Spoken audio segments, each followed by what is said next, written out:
चलिए आते हैं अगले क्वेश्चन पे। बहुविकल्पी है शायद ये। A equal to a i j m cross n एक वर्गाव्यूह है यदि। तो ये एम क्रॉस एन जो लिखा गया है इसकी कोड लिखी गई है। तो वर्गाव्यूह कब होता है? जब जो पंक्ति हो स्तंभ के बराबर हो। तो तीसरा विकल्प यहाँ पे आपका सही होगा, कुछ लगाना नहीं है इसमें। और 9वां सवाल है, एक्स तथा वाई के प्रदत्त किन मानों के लिए आव्यूहों के निम्नलिखित में समान है? ये इसके बराबर होगा, समान होगा। कब होगा? एक्स और वाई के मान क्या क्या हो सकते हैं जब ये समान होगा। चलिए यहाँ पे देखते हैं, सवाल आपका ये है। तो यहाँ से दिखाई पड़ रहा है बेटा वाई प्लस 1 के स्थान पे 8 लिखा गया है। वाई धन 1 बराबर 8, तो वाई का मान यहाँ से क्या मिलेगा हमको? 7 मिलेगा। और यहाँ पे आते हैं 5 5 के स्थान पे लिखा गया है क्या? वाई माइनस 2 बराबर 5, तो वाई बराबर मिलेगा हमको 7। ठीक है। और यहाँ पे आते हैं 2 माइनस 3 एक्स बराबर 4, तो माइनस 3 एक्स बराबर ये हो गया आपका 2 उधर जाएगा तो घटेगा, 4 में से 2 आएगा, तो एक्स बराबर बेटा हो जाएगा आपका -2/3।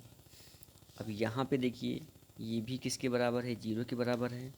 तो 3x + 7 = 0।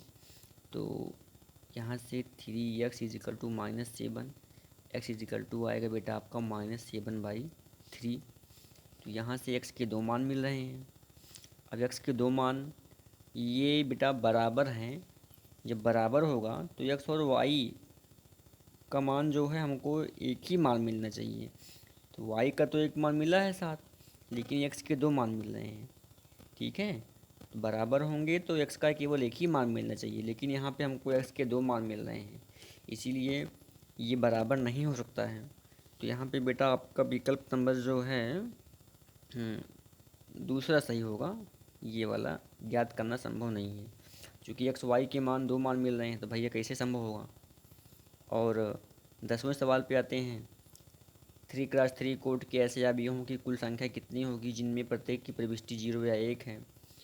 तो 3x3 की बात किया जाए अगर, 3x3 में का मतलब क्या हो गया है? 1 2 3 3 पंक्तियाँ होंगी। 1 2 3 3 क्या होंगे? स्तंभ होंगे। तो 1 element, 2 element, 3 element, 4 5 6 element, 7 8 9 element होंगे। अब 9 एलिमेंट को हमको जो है 0 और 1 से भरना है। 0 और 1 से भरना है, इसका मतलब प्रत्येक प्रविष्टि को, प्रत्येक एलिमेंट के स्थान पे हम क्या लिखेंगे? 0 लिखेंगे और 1 लिखेंगे। तो पहले वाले को भरने के लिए हमारे पास तरीका कितना है? 2 तरीका है, चाहे 0 लिखें चाहे 1 लिखें। इसी प्रकार से इसको भरने के लिए हमारे पास कितना तरीका है? 2 तरीका है, चाहे 0 लिखें चाहे 1 लिखें। इसको भरने के लिए तरीके कितने हैं? 2 तरीके हैं। तो 9 एलिमेंट हैं, तो हमको क्या करना पड़ेगा? 2 गुणे 2 गुणे 2, 9/22 को हम लोग गुणा करेंगे।